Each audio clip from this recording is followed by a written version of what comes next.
Kapan sih manajemen itu lahir? Manajemen sebenarnya sama usianya dengan kehidupan manusia. Mengapa demikian?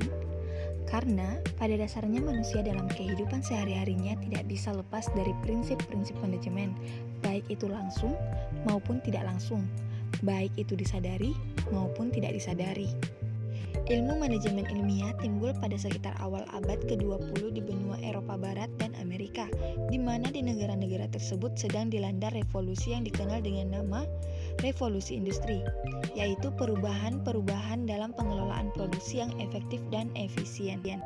Berikut ini beberapa bukti sejarah tentang awal praktek manajemen di dunia, yaitu adanya bangunan piramida di Mesir, adanya tembok besar Cina di Cina, dan adanya Candi Borobudur di Indonesia. Bisa dibayangkan bukan, jika bangunan-bangunan tersebut dibangun tanpa adanya ilmu manajemen, pasti mustahil terbangun. Untuk membangun bangunan tersebut, pasti dilakukan perencanaan, pengorganisasian pekerja dan juga bahan baku, pengarahan pekerja, dan juga mengendalikan pengendalian, untuk memastikan semua yang direncanakan bisa berjalan dengan baik. Lalu timbul suatu pertanyaan, siapa saja sih yang sebenarnya memakai manajemen? Apakah ilmu manajemen ini hanya digunakan di perusahaan saja atau di pemerintahan saja? Jawabannya adalah tidak. Semua orang memerlukan dan berhak memakai manajemen. Dan juga manajemen diperlukan dalam segala bidang, baik itu kegiatan kecil maupun kegiatan besar seperti organisasi, di mana orang-orang saling bekerja sama untuk mencapai tujuan yang telah ditetapkan. Kata manajemen berasal dari bahasa Prancis kuno, yaitu manajemen, yang memiliki arti seni melaksanakan dan mengatur. Mary Parker Follett mendefinisikan manajemen sebagai seni menyelesaikan pekerjaan melalui orang lain. Juga ada Ricky W. Griffin mendefinisikan manajemen sebagai sebuah proses perencanaan, pengorganisasian, pengkoordinasian, dan pengontrolan sumber daya untuk mencapai sasaran secara efektif dan efisien. Efektif berarti bahwa tujuan dapat dicapai sesuai dengan perencanaan, sementara efisien berarti bahwa tugas yang ada dilaksanakan secara benar, terorganisir, dan sesuai dengan jadwal. Sejarah perkembangan manajemen. Secara keilmuan, manajemen baru terumuskan kurang lebih di abad 18 atau awal abad 19 sebelum Masehi. Robert Owen ialah seorang pembaru dan industrialisasi dari Inggris. Beliau menyatakan bahwa perlunya sumber daya manusia di dalam organisasi dan kesejahteraan pekerja. Juga ada Charles Babbage yang seorang ahli matematika dari Inggris yang meyakini akan perlunya pembagian kerja dan penggunaan matematika dalam efisiensi penggunaan fasilitas dan material produksi. Dengan demikian dapat dikatakan bahwa Robert Owen dan Charles Babbage adalah pionir dalam ilmu manajemen. Berikut adalah tabel perkembangan manajemen. Di tahun 1870 sampai dengan 1930, manajemen ilmiah berkembang. Di tahun 1900 sampai 1940, teori organisasi klasik berkembang. Di tahun 1930 sampai 1940, hubungan manusiawi berkembang. Dan tahun 1940 sampai dengan sekarang, manajemen modern berkembang. Manajemen ilmiah mula-mula dikembangkan oleh Frederick Winslow Taylor sekitar tahun 1900-an. Taylor menuangkan gagasan-gagasannya dalam 3 judul makalah, yaitu Stop Management, The Principle of Scientific Management, dan Testimony Before the Special House Committee. Ketika makalah tersebut kemudian dirangkum menjadi sebuah buku yang berjudul Scientific Management. Karena karyanya tersebut, beliau dikenal sebagai Bapak Manajemen Ilmiah. Arti pertama, manajemen ilmiah merupakan penerapan ilmiah, metode studi, analisa, dan pemecahan masalah-masalah organisasi. Arti kedua, manajemen ilmiah adalah seperangkat mekanisme-mekanisme atau teknik-teknik untuk meningkatkan diskusi kerja organisasi. Taylor memberikan prinsip-prinsip dasar dalam penerapan pendekatan pada manajemen sebagai berikut. 1. Pengembangan metode-metode ilmiah dalam manajemen agar sebagai contoh metode yang paling baik untuk pelaksanaan setiap pekerjaan dapat ditentukan. 2. Seleksi ilmiah untuk karyawan agar setiap karyawan dapat diberikan tanggung jawab atas suatu tugas sesuai dengan kemampuannya. 3. Pendidikan dan pengembangan ilmiah para karyawan. 4. Kerjasama yang baik antar manajemen dan tenaga kerja. Kontributor utama dalam aliran ini adalah pasangan suami istri Frank Bunker dan Lillian Gilbert. Dalam aliran ini, Frank lebih cenderung terhadap masalah yang sangat efisien, terutama untuk menemukan cara yang terbaik untuk mengerjakan suatu tugas. Sedangkan istrinya, Lillian, lebih tertarik pada aspek-aspek manusia dalam kerja seperti seleksi, penempatan, dan latihan personalia. Lillian Gilbert menuangkan gagasan dalam buku yang berjudul The Psychology of Management. Henry L. Jan mengemukakan gagasan-gagasannya yaitu 1. Saling menguntungkan antar tenaga kerja dalam manajemen. 2. Seleksi kerjasama ilmiah tenaga kerja. 3. Sistem insentif untuk merangsang produktivitas. 4. Penggunaan instruksi kerja yang terperinci. Harrington Emerson mengemukakan 12 prinsip-prinsip efisiensi, yaitu sebagai berikut. Yang pertama, kegiatan yang dilakukan masuk akal. Kedua, adanya staf yang cakap. Yang ketiga, disiplin. Yang keempat, balas jasa yang adil. Yang kelima, laporan-laporan yang terpercaya, segera, dan akurat dalam sistem informasi dan akuntansi. Keenam, pemberian perintah perencanaan dan pengurusan kerja.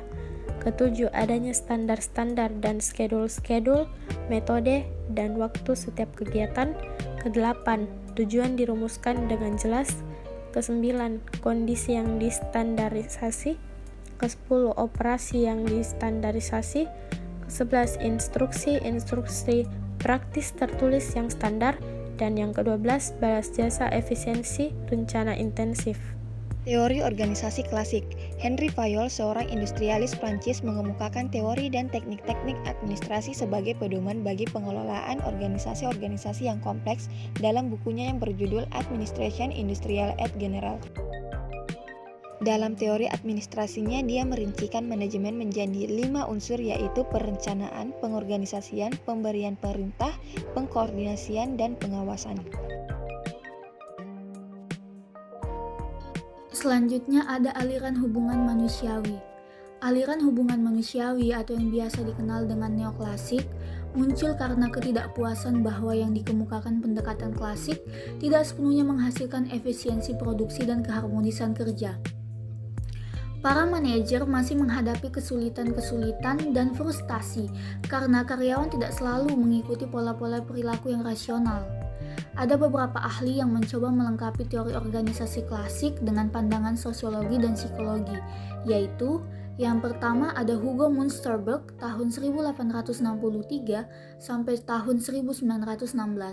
Yang kedua ada Elton Mayo tahun 1880 sampai tahun 1949.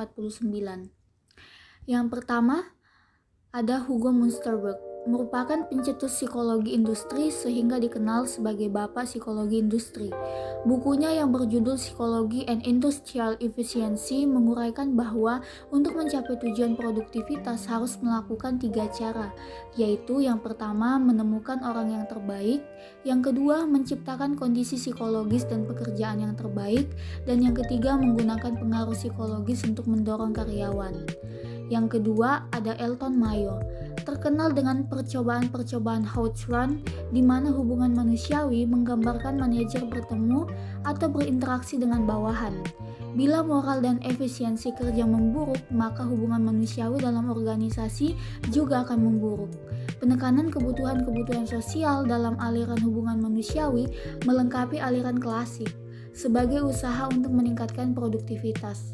Aliran hubungan manusiawi mengutarakan bahwa perhatian terhadap para karyawan akan memberikan keuntungan. Manajemen modern.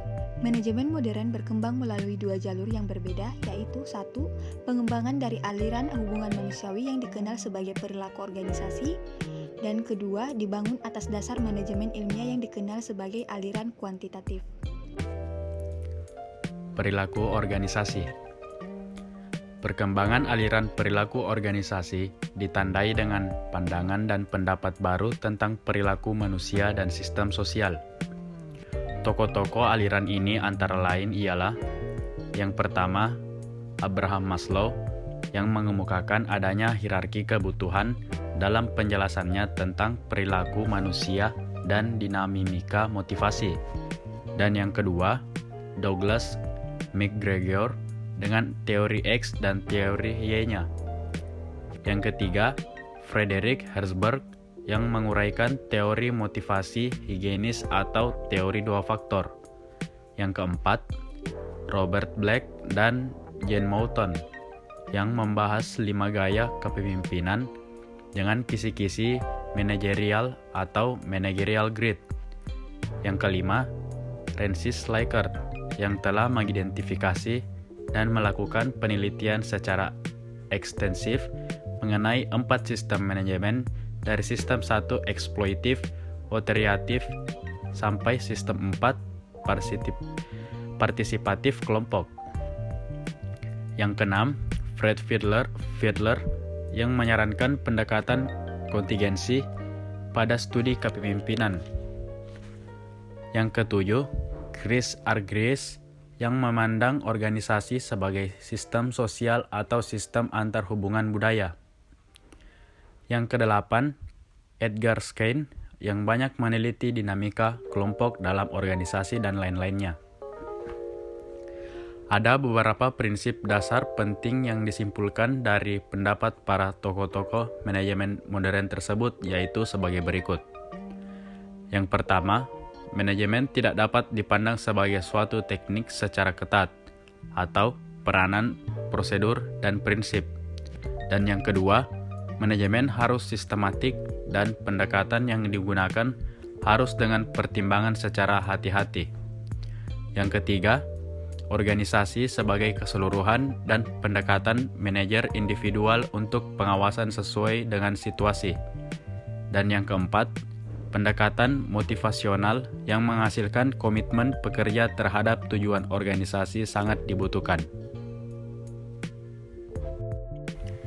Aliran kuantitatif. Aliran ini ditandai dengan berkembangnya tim-tim riset operasi dalam pemecahan masalah-masalah industri. Riset operasi kemudian diformalisasikan dan disebut aliran manajemen sains yang berfungsi untuk penganggaran modal, manajemen aliran kas, scheduling produksi, pengembangan strategi produksi, perencanaan sumber daya manusia, penjagaan tingkat persediaan yang optimal, dan sebagainya. Langkah-langkah pendekatan manajemen sains sebagai berikut. Yang pertama, perumusan masalah. Yang kedua, penyusunan suatu model matematis. Yang ketiga, mendapatkan penyelesaian dari model. Yang keempat, pengujian model dan hasil yang didapatkan dari model. Yang kelima, penetapan pengawasan atas hasil-hasil. Dan yang terakhir, pelaksanaan hasil dalam kegiatan implementasi. Analisis sistem. Pendekatan sistem pada manajemen memandang organisasi sebagai suatu kesatuan yang terdiri dari bagian-bagian yang saling berhubungan. Pendekatan sistem memberi manajer cara memandang organisasi sebagai keseluruhan dan sebagai bagian dari lingkungan eksternal yang lebih luas. Sistem mencakup sistem-sistem umum maupun khusus, dan analisis tertutup maupun terbuka. Teori kontingensi. Pendekatan kontingensi berusaha untuk menyesuaikan antara tanggapan manajerial dengan peluang dan permasalahan yang ada di dalam berbagai macam situasi. Dalam pendekatan ini, yang dicari bukanlah cara-cara terbaik untuk mengatasi situasi tersebut, melainkan berusaha membantu manajer untuk dapat memahami perbedaan-perbedaan situasional dan menanggapinya dengan cara-cara yang tepat. Pendekatan kontingensi lebih banyak memasukkan unsur lingkungan dalam melihat berbagai permasalahan, dan juga pendekatan ini mencoba memformulasikan kondisi masalah tersebut sehingga manajer dapat mencarikan jalan keluar dari permasalahan yang ada. Teori teori manajemen hasil, dikemukakan oleh Peter Drucker di awal tahun 1950-an yang dikenal dengan nama manajemen by objective, yang memusatkan perhatian pada hasil bukan perilaku yang diperlihatkan oleh karyawan. Kekurangan dari manajemen by objective ini, yang pertama, untuk beberapa tugas sulit menentukan tujuan yang tepat. Kedua, hanya akan sukses jika semua pihak ingin berpartisipasi. Yang ketiga, seharusnya tidak dipandang sebagai penyelesaian untuk semua masalah manajemen. Dan yang terakhir, tujuan-tujuan itu seharusnya logis dan mudah diukur. Aliran-aliran yang telah diuraikan di atas ternyata sampai sekarang masih berkembang terus. Proses perkembangan manajemen hingga saat ini dilihat dari 5 sisi, yaitu pertama, dominan. Apa sih dominan itu? Yaitu aliran yang muncul karena adanya aliran lain. Kedua, divergensi, yaitu di mana aliran-aliran tersebut berkembang sendiri-sendiri tanpa memanfaatkan pandangan aliran-aliran lainnya. Yang ketiga, konvergensi, yaitu menampilkan aliran dalam satu bentuk yang sama sehingga batas antara aliran menjadi kabur. Keempat, sintetis, berupa perkembangan menyeluruh yang lebih bersifat integrasi. Dan yang kelima, proliferasi, merupakan bentuk perkembangan teori manajemen dengan munculnya teori-teori manajemen yang baru yang memusatkan perhatian kepada satu permasalahan manajemen tertentu. Manajer saat ini dituntut untuk mempelajari dan memahami semua teori manajemen yang dihasilkan oleh berbagai aliran, karena manajer bisa memahami teori yang paling sesuai untuk menghadapi situasi tertentu. Di samping itu, seorang manajer dapat saja menggabungkan dan memanfaatkan teori dan konsep yang paling cocok atau pendekatan untuk menghadapi masalah sederhana maupun yang kompleks, dan pendekatan-pendekatan ini yang menggambarkan kedudukan dan peranan manajemen saat ini dan di masa datang. Ada beberapa alasan untuk mengetahui dan mempelajari perkembangan ilmu manajemen, yaitu 1. Membentuk pandangan kita mengenai organisasi, membuat kita sadar mengenai lingkungan usaha, mengarahkan terhadap keputusan manajemen, dan terakhir merupakan sumber ide baru. Sekian dari kelompok 4 tentang sejarah perkembangan manajemen. Terima kasih.